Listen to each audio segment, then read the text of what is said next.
député, nous restons encore avec vous, cette fois-ci sur les difficultés rencontrées dans le cadre de la régionalisation du transport par route.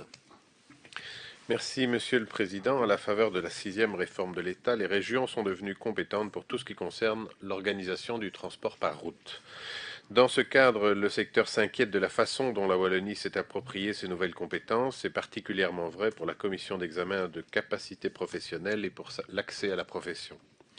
Pour pouvoir démarrer une entreprise de transport, il faut disposer d'une personne ayant la capacité professionnelle. Pour l'obtenir, il faut réussir un examen dont l'organisation est déléguée à la commission d'examen. Il semble que la Wallonie n'ait pas encore désigné de représentants. Cette information est-elle exacte? Le cas échéant, qu'est-ce qui justifie cette situation? Et depuis quand les postes wallons sont-ils vacants? Relativement à l'accès à la profession, il semble qu'il y ait là aussi un problème, puisque s'il existe bien un arrêté réglementant l'accès à la profession pour le transport de personnes, ce ne soit pas le cas pour le transport de marchandises. Qu'en est-il? Quelles sont les règles applicables? Existe-t-il un accord de coopération avec les autres régions afin que les règles soient les mêmes sur l'ensemble du territoire? Puisque, en effet, il n'est pas rare que les entreprises de transport travaillent évidemment sur les 3 régions. Merci pour votre réponse. Merci Monsieur le député, Monsieur le ministre. Merci, Monsieur le député, pour votre question qui nous permettra de nous balader dans les méandres institutionnels de notre beau pays fédéral.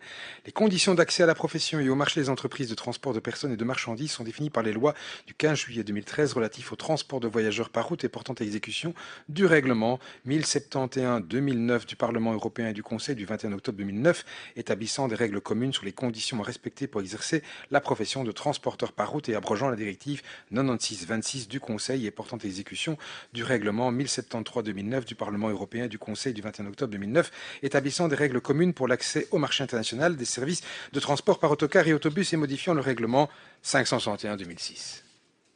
Cette compétence a effectivement été régionalisée et la loi précitée a été modifiée par le décret du 10 janvier 2024 mettant partiellement en œuvre le règlement 2020-1055 du Parlement européen et du Conseil du 15 juillet 2020 modifiant les règlements 1071 et 2009, 1072 2009 et 1024-2012 en vue de les adopter aux évolutions du secteur du transport par route et transposant partiellement la directive 2022-738 du Parlement européen et du Conseil du 6 avril 2022, modifiant la directive 2006-1 relative à l'utilisation de véhicules loués sans chauffeur pour le transport de marchandises par route. Voilà votre question.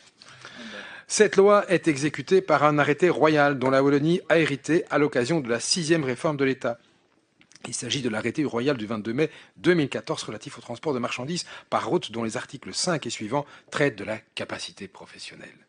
L'article 9, paragraphe 1er de ce même arrêté précise que, je cite, « Le ministre fixe la composition, les attributions et le fonctionnement du jury d'examen visé à l'article 12 alinéa 1er de la loi et que le président, le vice-président et les assesseurs du jury d'examen sont nommés par le ministre pour une durée de 3 ans au maximum. Les mandats sont renouvelables. » Ces dispositions, même régionalisées, sont identiques aujourd'hui dans les 3 régions qui, pour le moment, donc, en font une application commune.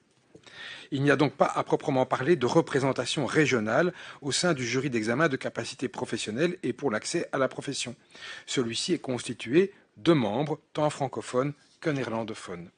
Actuellement, les administrations des 3 régions recherchent effectivement de nouveaux membres afin de renouveler la constitution de cette commission. Les choses sont en cours. A priori, la situation est identique pour les 3 régions qui collaborent entre elles afin de former un seul et même jury, bien qu'il s'agisse de 3 législations différentes, autonomes, mais comme elles sont écrites avec les mêmes mots, on peut désigner les mêmes personnes si chaque autorité le fait. Et c'est le travail qui est en cours. Il n'y a donc pas besoin d'un accord de coopération sur les règles encadrant l'accès à la profession, mais bien une loi et un arrêté identiques, hérités du fédéral dans les 3 régions et qui transposent un droit européen qui est relativement précis et sur lesquels les marges de manœuvre sont relativement faibles des régions. Tant mieux puisque ça permet d'avoir un marché commun sur le transport des marchandises. Merci Monsieur le ministre, Monsieur le député. Je vous en prie pour votre réplique. Mais donc après tous ces détails légistiques et tous les éléments que vous nous avez transmis, effectivement, ça peut être rassurant, mais j'entends et j'ai eu l'occasion de rencontrer Febetrac qui... Pardon ? Non, mais la FEBETRA qui est inquiet en fait sur un certain nombre d'éléments et donc je pense que si c'est si simple que, enfin en tout cas si ça a l'air simple quand vous l'expliquez comme ça, je pense qu'il faudra faire preuve de pédagogie puisque nous avons aujourd'hui un certain nombre de structures qui n'en sont pas convaincues. Merci déjà. Merci, monsieur le député.